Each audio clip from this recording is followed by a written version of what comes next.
Hi, I'm Grant Goodall, and I'm in the Department of Linguistics at UC San Diego.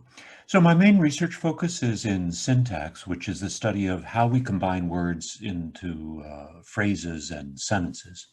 So the syntax of human language is interesting for a lot of reasons, but to my mind, a lot of the interesting part boils down to the fact that it involves structure and dependencies. And by structure, I mean the fact that words in a sentence are not lined up like beads on a string, but rather they're more like they form clumps within a larger sentence. So if you hear a sentence like, I saw Mary in the park, you know that the and park go together, in goes together with park, etc.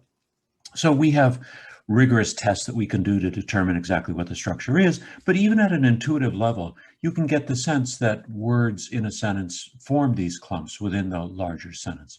And what's more, it's not just one clump after another, but rather one clump inside another. So you get a smaller phrase inside a larger phrase, inside a larger phrase, etc. And so it's this hierarchical structure that's one of the hallmarks of human language syntax. So that's what I mean by structure. By dependencies, what I'm thinking of there are cases where one part of a sentence depends on another part of a sentence, often very far away. So for example, Mary thinks that I saw her. Her depends on Mary. In this case, it depends on it for its reference. But her depends on Mary, but this happens at a distance, considerable distance here.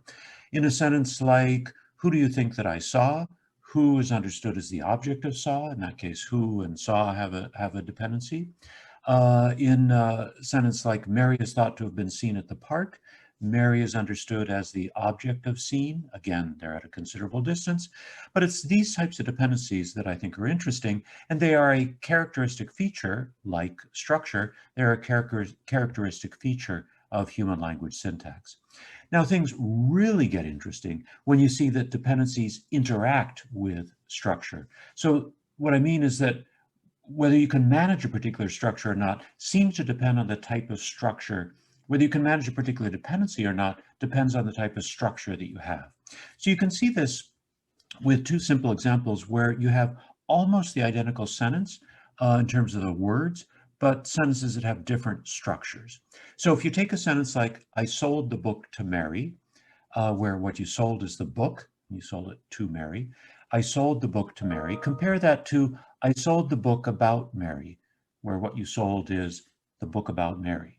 So I sold the book to Mary. I sold the book about Mary. These two sentences are almost identical in terms of their words, but we can show that they have very different structures or somewhat different structures. Now, if you try to do a dependency across these two different structures, uh, so in the first case, who did you sell the book to?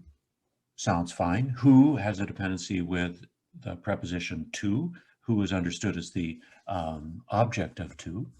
And then try to do the same thing with who did you sell the book about? Who understood as the object about. But the problem is that that second sentence just doesn't quite sound so great. And this happens a lot. So where we find cases where humans seem to be unable, or at least have a lot of difficulty in creating a dependency within a particular structure. And when we find cases like this, there could be a lot of reasons for what's going on. It could be that our grammatical capabilities are just too limited to allow us to create configurations of that type. Or it could be that the resulting semantic structure is just incoherent in some way. Or maybe it's our memory capability where we just aren't able to maintain that type of dependency across that type of distance when there's intervening material. So all of these types of hypotheses, and perhaps others, but these that I mentioned have some plausibility, and it may be that they have some role to play in a full understanding of what's going on in these cases. So what is clear is that we find these same interactions between structure and dependency in language after language, which suggests that they aren't just some accidental property of a particular language, but rather they reflect something deep and fundamental about the way that human languages work.